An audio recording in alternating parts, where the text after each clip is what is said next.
Good morning student, मैं करिशा खान आज आपको हिंदी सब्जेक्ट 3rd क्लास का पढ़ाने वाली हूँ। ओके, यहाँ पर हमारा 3rd पार्ट शुरू हो रहा है, एकता का मूल्य मंत्र। हम इस पार्ट में देखने वाले हैं कि किस तरह से एकता के मूल्य मंत्र को इस पार्ट में दिखाया गया है। इस पार्ट में हमें ये कहा गया है कि राष्ट्रीय एकता के लिए प्रत्येक व्यक्ति को आपस में जुड़ जाना चाहिए। यानी हमें कोई भी कार्य करना है राष्ट्र के लिए, यानी देश के लिए हमें कुछ भी करना है तो हमें क्या करना चाहिए, आपस में जुड़ जाना चाहिए, एक हो जाना चाहिए। जब हम कोई भी कार्य को आसानी से कर सकते हैं, जो कार्य एक बंदा नहीं कर सकता या एक इंसान नहीं कर सकता, वो दूसरों से जुड़कर वही काम को बहुत आसानी तरीके से कर सकता है।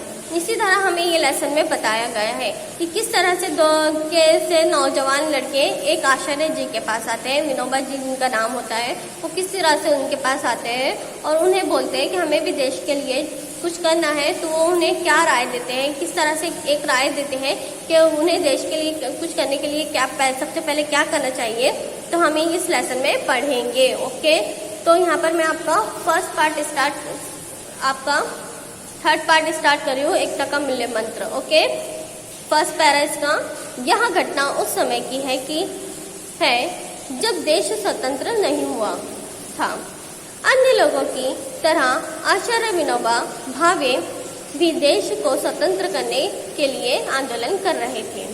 उनका मत ये था कि जिस दिन युवा पीढ़ी एक हो जाएंगी, उस दिन अंग्रेज देश छोड़कर चले जाएंगे और हमें स्वतंत्र हो जाएंगे। फर्स्ट पैरा में उन्होंने ये बताया है कि किस तरह से वो बोल रहे हैं कि ये कब की बात है, स्वतंत्र होने, यानी जब हमें आज़ादी नहीं मिली थी, जब हम स्वतंत्र नहीं हुए थे। यानी अभी देखो बेटा, अभी 15 अगस्त आ रही है, तो 15 अगस्त हम क्यों मनाते हैं, हमारा स्वतंत्र दिवस है, यानी हम आज़ादी मिल गई है। तो ये आज़ादी मिलने के पहले की बात है, यानी जब हम आज़ाद नहीं हुए थे, हमें स्वतंत्रता नहीं मिली थी। तो जब की बात है जब हमें स्वतंत्रता नहीं मिली थी, तो अन्य लोगों की तरह जो ये आचार्य जी है, जो शिक्षक है, जो शिक्षा देते हैं, तो वो भी देश को स्वतंत्र करने के लिए आंदोलन कर रहे थे। यानी पहले हमें देश को स्वतंत्र करने के लिए हम बहुत ज़्यादा आंदोलन करते थे, यानी बहुत ज़्यादा हम सोचते थे कि किस तरह से हमारा देश जो है वो स्वतंत्र हो जाए, कि किस तरह से हम स्वतंत्र कर सकते हैं। तो इसके तरह तरह के आंदोलन जो हुए वह करते थे।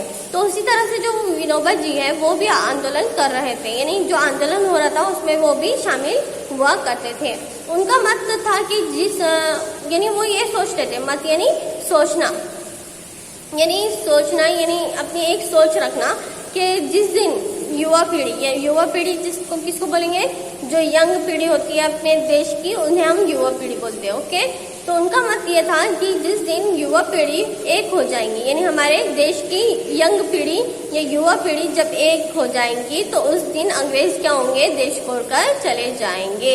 यानी वो ये सोचते थे कि जो काम हम अकेले नहीं कर सकते, वो काम पूरी युवा पीढ़ी एक साथ मिलकर कर सकती है और हम स्वतंत्र हो जाएंगे। वो ये सोचते थे कि अंग्रेज ये देश छोड़कर चले जाएंगे और जब हमारी युवा पीढ़ी एक हो जाएंगी, एक होकर कुछ करेंगी, कार्य करेंगी, तो सब एक हो जाएंगी और ये जो अंग्रेज थे हमारे देश पर हुकूमत, जिन्होंने हमारे देश को कैद करके रखा था, तो उस तरह से हम उनसे छुटकारा मिल जाएगा और हम स्वतंत्र हो जाएंगे। ओके, ये वो सोचते थे। नाउ नेक्स्ट, विनोबा के पास आने वालों में सबसे अधिक संख्या छात्रों की होती थी। एक दिन किसी कॉलेज के छात्र विनोबा जी से मिलने के लिए आए।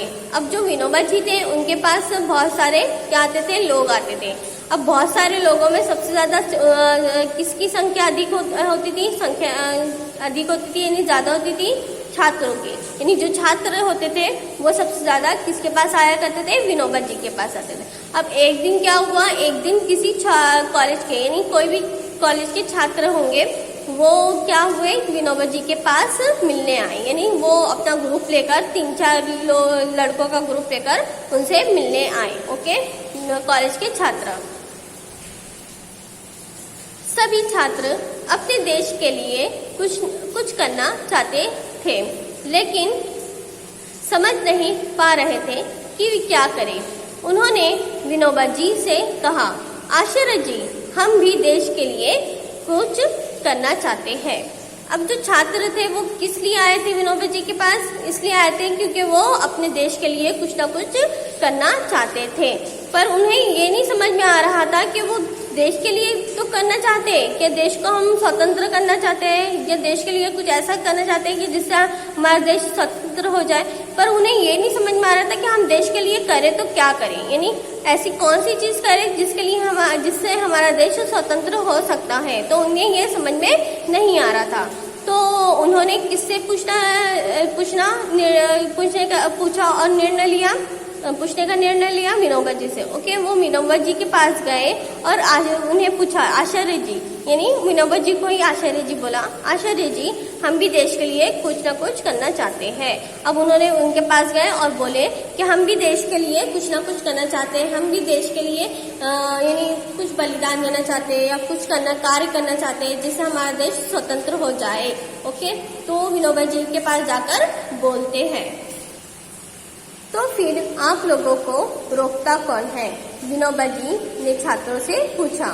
हम समझ नहीं पा रहे हैं कि हम क्या कार्य करें और उस कार्य का आरंभ किस प्रकार करें। छात्रों ने अपनी समस्या बताई। अब जो छात्र थे वो विनोबा जी के पास आ तो गए और उनके पास आकर उन्होंने बताया कि हम देश के लिए कुछ ना कुछ करना चाहते हैं। तो विनोबा जी का उल्टा प्रश्न उनसे ये था, तो फिर आप लोगों को रोकता कौन है? यानी आप जब देश के लिए कुछ ना कुछ करना चाहते हो तो आपको रोकता कौन है? आप करिए, आपका जो भी मन चाहता है देश के लिए करने के लिए तो आप करिए। तो जो छात्र थे, छात्रों से विनोबा जी ने कहा या पूछा, यानी उनसे उल्टा प्रश्न पूछा उनसे कि आपको रोकता कौन है? कौन बोलता है आपको कि आप देश के लिए कुछ नहीं कर सकते? ऐसा प्रश्न किसने किया? विनोबा जी ने छात्रों से पूछा। अब जो छात्र थे उन्होंने आंसर दिया कि हम समझ नहीं पा रहे हैं कि हम करें तो क्या करें, हम ऐसा कौन सा कार्य करें देश के लिए आरंभ करें या कार्य आरंभ करें, किस प्रकार का कार्य करें, हमारे ये समझ में नहीं आ रहा है। किससे कहा? छात्रों ने विनोबा जी को समझाया, यानी उन्होंने बोला कि हमारे समझ में नहीं आ रहा है, हम देश के लिए कुछ ना कुछ तो करना चाहते हैं, पर क्या करें, कौन सा कार्य करें जिससे हमारा देश स्वतंत्र हो जाए या हमारे देश को हमारे तरफ से कुछ भलाई हो, ऐसा कौन सा कार्य करें, हमारे लिए समझ में नहीं आ रहा है। तो आप हमें समझा सकते हो, यानी बता सकते हो कि हम ऐसा कौन सा कार्य करें। उन्होंने आचार्य जी से पूछा। किन्होंने पूछा? छात्रों ने आचार्य जी से पूछा। ओके, नाउ विनोबा जी समझ गए कि ये छात्र इस बात पर एक मत नहीं हो पा रहे हैं कि देश के लिए कुछ किस प्रकार करें। उन्होंने छात्रों को एकता और देशभक्ति का संदेश देने का निश्चय किया। अब उन्होंने क्या किया? विनोबा जी जो थे वो समझ गए थे कि ये छात्र किस बात की समस्या लेकर आए हैं कि ये एक नहीं हो पा रहे, इन्हें देश के लिए कुछ ना कुछ तो करना है पर ये एक नहीं हो पा रहे। तो उन्होंने ये सोचा कि किस तरह से ये छात्रों को एक करें। उन्होंने छात्रों को एकता और देशभक्ति की संदेश दिया, यानी एकता और देशभक्ति के बारे में बताया कि देशभक्ति के बारे में बताया कि किस तरह से हमें देशभक्ति करना चाहिए और किस तरह से हमें एकता रखनी चाहिए, उसके बारे में निश्चय दिया और उन्हें समझाया। ओके, नेक्स्ट, उस समय उनके हाथ में कागज के कुछ टुकड़े थे। उन्होंने छात्रों से कहा, मेरे हाथ में यह भारत का नक्शा था जो गलती से फट गया है।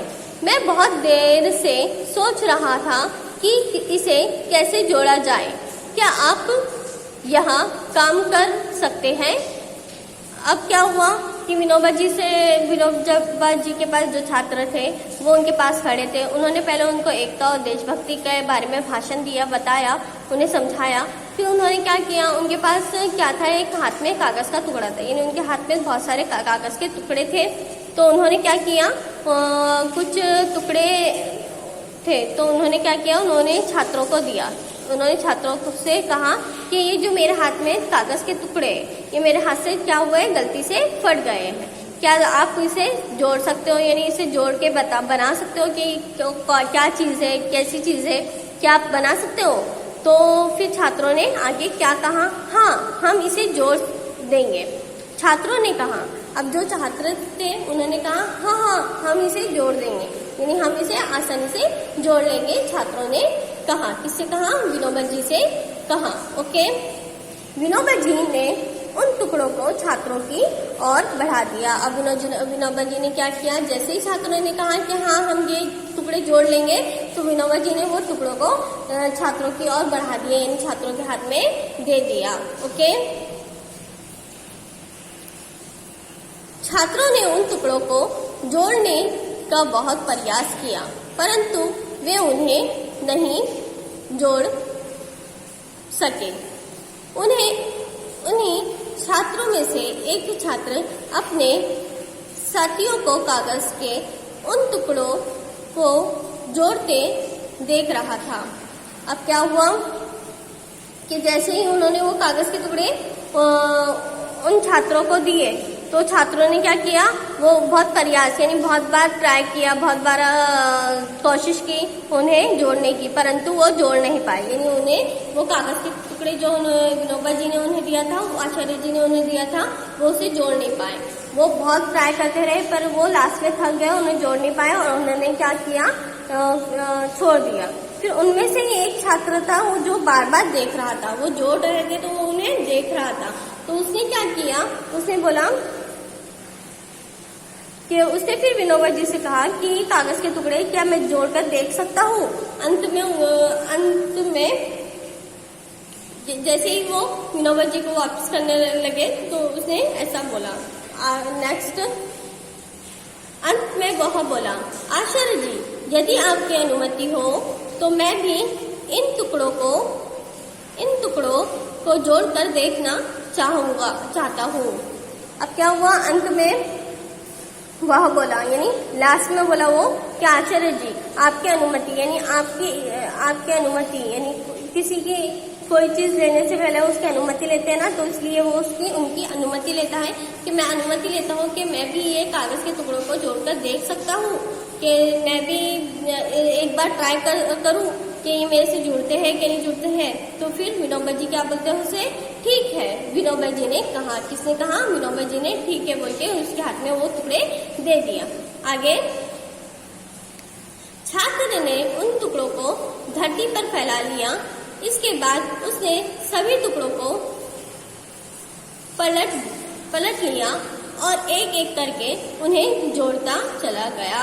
अब क्या किया उसने, छात्र ने उन टुकड़ों को लिया अपने हाथ में और नीचे बैठ गए। बैठने के बाद वो धरती पर यानी पूरी जमीन पर वो टुकड़ों को फैला देता है। फैलाने के बाद उसने क्या किया, उन टुकड़ों को एक बाय एक यानी एक के बाद एक पलटता गया। फिर पलटकर उन्हें जोड़ता चला गया, यानी जब उससे वो उल्टा करता गया और उसे जोड़ता गया। ओके, सब टुकड़े जुड़ जाने के बाद उसने कागज को फिर से पलट लिया। अब यहाँ भारत का नक्शा बन गया था। अब उसने क्या किया, उसे वो जो टुकड़े था वो जमीन पे फैला दिया था और फिर उसे उल्टा किया था। उल्टा करने के बाद उसे जोड़ा। जोड़ने के बाद जब वो टुकड़े पूरे जुड़ गए तो उसे फिर से पलटा दिया और फिर पलटाकर जैसे ही उसने देखा तो वो क्या बन गया था, भारत का नक्शा बन गया था। क्या बन गया था? भारत का नक्शा बन गया था। विनोबा जी ने उस छात्र से पूछा। अब विनोबा जी थे जो उन्होंने क्या किया, उस छात्र से पूछा जिसने कोशिश किया था वो नक्शा जोड़ने की। तो उसे पूछा, तुमने इतनी शीघ्रता से इस नक्शे को किस प्रकार जोड़ा है? यानी उन्होंने पूछा कि तूने इतनी शीघ्रता यानी इतनी लगन से इस नक्शे को किस प्रकार जोड़ दिया, यानी कैसे तुमने ये जोड़ दिया? ये तो बहुत हार्ड था, तो तुमने ये कैसे कर लिया? वो किसने बोला? आचार्य जी ने उस छात्र से कहा। नेक्स्ट, आचार्य जी, मैंने देखा कि कागज के पीछे वाले हिस्से में एक मानव आकृति बनी हुई है। मैंने उसी आकृति के टुकड़ों को आपस में मिलाया। जैसे ही वह आकृति पूरी बनी, नक्शा भी पूरा जुड़ गया। छात्र ने उत्तर दिया, अब छात्र ने बताया, किसको बताया, आचार्य जी को बताया कि उसने किस तरह से ये नक्शे को जोड़ा। तो उसने बोला कि आचार्य जी मैंने देखा, मैंने जब आपने मुझे मेरे पास ये टुकड़े दिए तो मैंने देखा कि इसके पीछे क्या बना हुआ है, एक मानव आकृति, यानी एक इंसान की आकृति बनी हुई है, नक्शा बना हुआ है। तो मैंने उस आकृति को जोड़ा, यानी एक मानव की आकृति को जोड़ना क्या होता है, बहुत इजी होता है कि हम देख सकते हैं कि उसका शेप कैसा है, उसका वो दिखता कैसा हमको पता है, तो उसलिए उसको जोड़ लगे। हमको ये पता है ना कि नाक कहाँ होती है, आँख कहाँ होती है, मुंह कहाँ होता है, ये हमको पता रहता है, इसलिए हम मानव के जो नक्शा है उसे जोड़ सकते हैं, मानव की आकृति को जोड़ सकते हैं। तो उसने पहले मानव की आकृति को जोड़ा, तो उसने मानव की आकृति को जैसे ही मिलाया, तो जैसे ही उसे पलटा तो उसे पूरा नक्शा बन गया। पूरी बनने के बाद उसने बताया कि जब जैसे ही मेरी मानव की आकृति पूरी बन गई तो नक्शा भी पूरा जुड़ गया था। मैंने पलटा के देखा तो नक्शा भी पूरा जुड़ गया था। छात्र ने उत्तर दिया, यानी छात्र ने किसको बताया, विनोबा जी को बताया। ओके,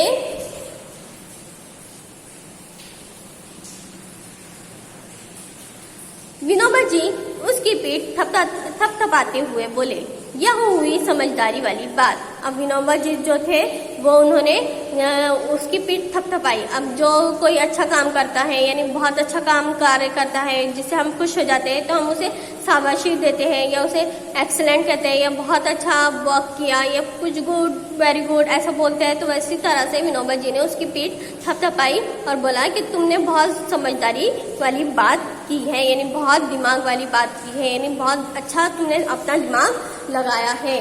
ओके, आगे, कार्य का आरंभ किस प्रकार करें, इसका उत्तर यह है कि राष्ट्र की एकता और अखंडता को बनाए रखने का मूल्य मंत्र यही है कि सबसे पहले आदमी को आदमी से जोड़ा जाए। यदि सभी आदमी आपस में जुड़ जाएंगे तो कोई कार्य असंभव नहीं होगा। अब उन्होंने ये बताया छात्रों को कि इसके बाद मैं आपको समझाता हूँ कि आप सभी, यानी आप सभी को ये बताता हूँ कि आप सब पूछ रहे थे कि कार्य का आरंभ किस प्रकार होगा। तो मैं आपको ये, यानी उन्होंने पूछा था कि हम देश के लिए करें तो क्या करें, सबसे पहले क्या करें। तो उन्हें ये समझाते हुए कहा कि इसका उत्तर यह है कि राष्ट्र की एकता। अगर आप राष्ट्र के लिए कुछ करना चाहते हो तो आपको कैसा होना पड़ेगा, एकता बनाए रखना पड़ेगा। अखंडता यानी एकता और अखंडता यानी मिल जाना, जुड़ जाना, एक दूसरे से जुड़ जाना। ओके, तो एकता और अखंडता को बनाए रखना पड़ेगा। जब भी आप मूल्य मंत्र यही है, इसका मूल्य मंत्र यही है कि आप जब एक हो जाओगे, एकता बनाए रखोगे, तो आप कोई भी काम आसानी से करोगे। सबसे पहले आदमी को आदमी से जोड़ा जाए, यानी सबसे पहले क्या होना चाहिए, एक आदमी को दूसरे आदमी से जुड़ जाना चाहिए। यदि सब आदमी आपस में जुड़ जाएंगे तो कार्य असंभव नहीं होगा। अगर कोई कार्य हम सब मिलके करते हैं, जुड़ के मिलके करते हैं, तो वो काम हमारा बहुत इजीली हो जाता है, बहुत जल्दी हो जाता है और वो काम हमें बहुत इजी लगता है, बहुत जल्दी हो जाता है, तो हम उससे यानी पीछे नहीं हटते। तो इसी तरह इस लेसन में बताया गया है कि हमें आदमी से आदमी को जोड़ देना चाहिए, तो हम कोई भी काम इजीली कर सकते हैं, कोई भी काम हमारे लिए असंभव नहीं है। लास्ट में वो क्या कहते हैं, हम समझ गए आचार्य जी कि हम क्या करना चाहिए। छात्र प्रसन्न होकर बोले, यानी छात्र जो थे वो बहुत ज्यादा खुश होकर प्रसन्न हो गए किसी विनोबा जी से और बोलते कि हम समझ गए, अब हम समझ गए कि हमें क्या करना चाहिए, हमें क्या करना चाहिए, हमें जीवन में क्या करना चाहिए, इस देश के लिए क्या करना चाहिए, हम ये समझ गए हैं, ये खुश होकर बोले। ओके, इस तरह से उन्होंने ये पाठ में बताया कि एकता का मूल्य क्या है। जब हम एकता, उन्होंने एक मिलकर आकृति जुड़ा, एक का दिमाग नहीं लगा, दूसरे का नक्शा जोड़ने की कोशिश की, एक का दिमाग नहीं लगा, दूसरा वो देख रहा था, दूसरे का दिमाग लग गया, उसने जोड़ दिया और उनका कार्य वहीं पे पूरा हो गया। तो किस तरह से इस लेसन में बताया गया है कि एकता का मूल्य मंत्र क्या है, कि हम एक होकर किस तरह से हर चीज कर सकते हैं। ओके, इस लेसन को आपको अच्छी तरह से पढ़ो, समझो और बार बार रीड करो। जब तक आपकी समझ में नहीं आता है तब तक आप इसको रीड करो और इसके शब्दकोश भी आपको अपनी कॉपी में लिखना है। जब आपका ये लेसन समझ में आ जाएगा, रीड हो जाएगा, तो आपको इसके शब्दकोश दिए गए हैं वो आपको अपनी कॉपी में लिखना है। ओके, इस तरह से इस लेसन में एकता के मूल्य मंत्र को बताया गया है।